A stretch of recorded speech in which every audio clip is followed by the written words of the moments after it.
சாப்பாடு பண்றாலே நினைக்கிறீங்களா? அது ஒன்றும் இல்லைங்க ஃப்ரெண்ட்ஸ். இன்னைக்கு நம்ம வீட்டில் என்ன குழம்புன்னு பார்த்தீங்கன்னா புடலங்காய் கூட்டு. புடலங்காய் கூட்டு தான் செய்ய போகிறோம். இந்த புடலங்காய் கூட்டு செஞ்சு எவ்வளோ நாள் ஆகுதுன்னு பார்த்தீங்கன்னா கிட்டத்தட்ட 1 இயர் ஆகிப்போச்சு. நம்ம ஊரில் பார்த்தீங்கன்னா ஃப்ரெஷ் பீஸாக வச்சுருந்தாங்க. அதனால் நான் ஓடி போயிட்டு வாங்கிட்டு வந்துட்டேன் ஃப்ரெண்ட்ஸ். இந்த புடலங்காய் கூட்டு எப்படி செய்யறதுன்னு சொல்லிட்டு நம்ம வீடியோக்குள்ளே போகலாம். பார்த்தீங்கன்னா இந்த புடலங்காயை வந்து நம்ம சின்ன சின்னதாக குட்டி குட்டியாக கட் பண்ணி எடுத்துக்கலாம்.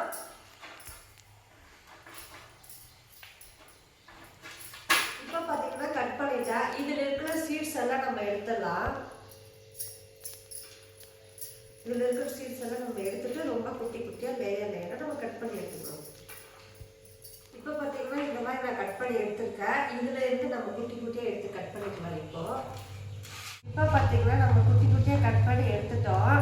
இதை நம்ம வந்து கழுவி எடுத்துக்கிடலாம். பார்த்தீங்கன்னா கொஞ்சம் கடலைப்பருப்பு எனக்கு தேவையான அளவுக்கு போட்டிருக்கேன். இப்போ பார்த்தீங்கன்னா நம்ம காயும் கழுவி குக்கருக்குள்ளே போட்டு 2 விசில் விட்டுக்கலாம். ஏன்னா அப்போ தான் கடலைப்பருப்பு பார்த்தீங்கன்னா நல்லா பாயில் ஆகும்.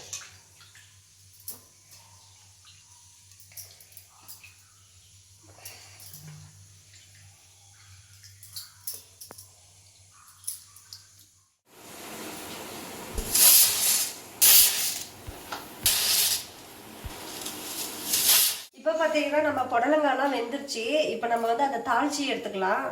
இப்போ பார்த்தீங்கன்னா நான் ஒரு கடாய் வச்சுட்டேன்.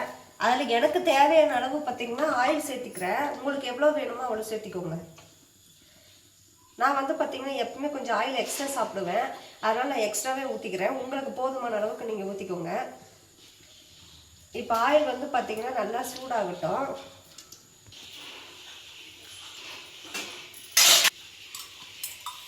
இப்போ பார்த்தீங்கன்னா ஆயில் பாயில் ஆயிடுச்சு. இப்போ நம்ம கடுகு போட்டுக்கலாம். சாரி ஃப்ரெண்ட்ஸ், ஒரு சின்ன மிஸ்டேக் ஆகிப்போச்சு. எண்ணெய் வந்து லைட்டாக தான் சூடாகிருக்கு.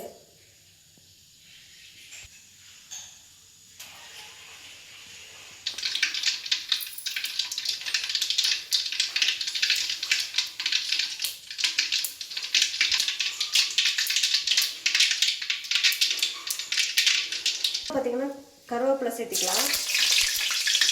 வெங்காயம் சேர்த்துக்கலாம். வெங்காயம் சீக்கிரமாக வதங்கிறதுக்காக நம்ம வந்து கொஞ்சம் சால்ட் சேர்த்துக்கலாம்.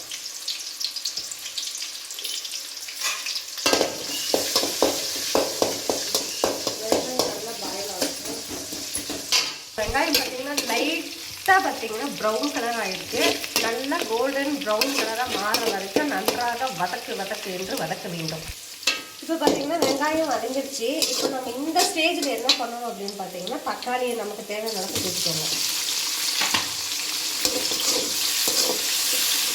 தக்காளி வந்து நல்லா வதங்கட்டும். வதக்கி வெயிட் பண்ணணும்.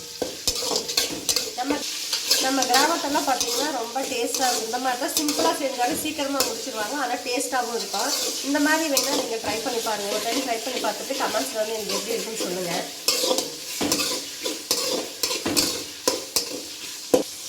தக்காளி பார்த்தீங்கன்னா இப்போ ஓரளவுக்கு நல்லா வதங்கிச்சு. இன்னும் ஒரு 2-3 மினிட்ஸ் நல்லா வதங்கினா நல்லா பாயில் ஆகிடும்.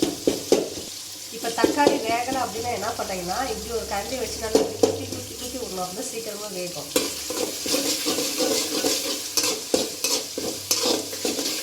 இப்போ பார்த்தீங்கன்னா தக்காளி நல்லா வதங்கிடுச்சு. நம்ம வேக வச்சுருக்கிற புடலங்காயை சேர்த்துக்கலாம்.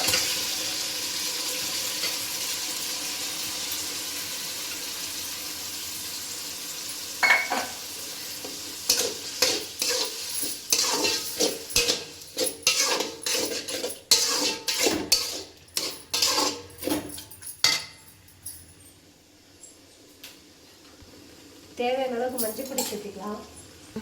இப்போ நமக்கு எவ்வளோ காரம் தேவையோ அந்த அளவுக்கு சேர்த்துக்கலாம். எனக்கு பார்த்தீங்கன்னா கோவம் ஜாஸ்தியாக வரணுன்றதுக்காக நான் 2 ஸ்பூன் சேர்த்துட்டேன்.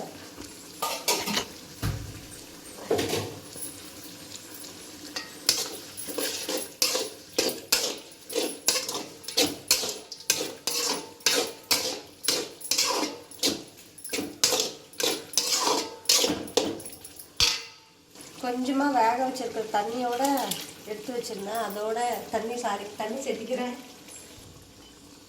இப்போ உப்பு பார்த்துட்டு உப்பு கொஞ்சம் சேர்த்திக்கோங்க. உப்பு கொஞ்சம் கம்மியாக இருக்கிறதுனால நான் உப்பு சேர்த்துக்கிட்டேன்.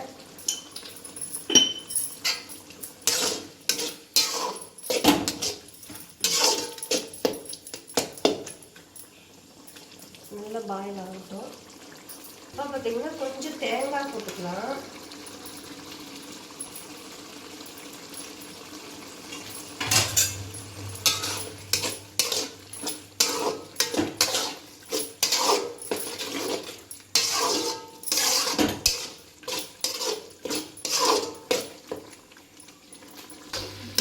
இப்போ பார்த்தீங்கன்னா நல்லா எண்ணெய்லாம் பிரிஞ்சு வந்துடுச்சு. இந்த ஸ்டேஜில் நம்ம ஆஃப் பண்ணிடலாம். இப்போ நம்ம செஞ்ச புடலங்காய் கூட்டு ரெடி. நம்மளுக்கு டேஸ்டியான புடலங்காய் கூட்டு ரெடி ஆயிடுச்சு. எப்படி இருக்குன்னு நீங்கள் செஞ்சு பார்த்து டேஸ்ட் எப்படி இருக்குன்னு சொல்லுங்கள். இந்த வீடியோ உங்களுக்கு பிடிச்சிருந்தா லைக் பண்ணுங்கள், ஷேர் பண்ணுங்கள், கமெண்ட் பண்ணுங்கள். மறக்காமல் சப்ஸ்கிரைப் பண்ணாதவங்க சப்ஸ்கிரைப் பண்ணிடுங்க. பாய்.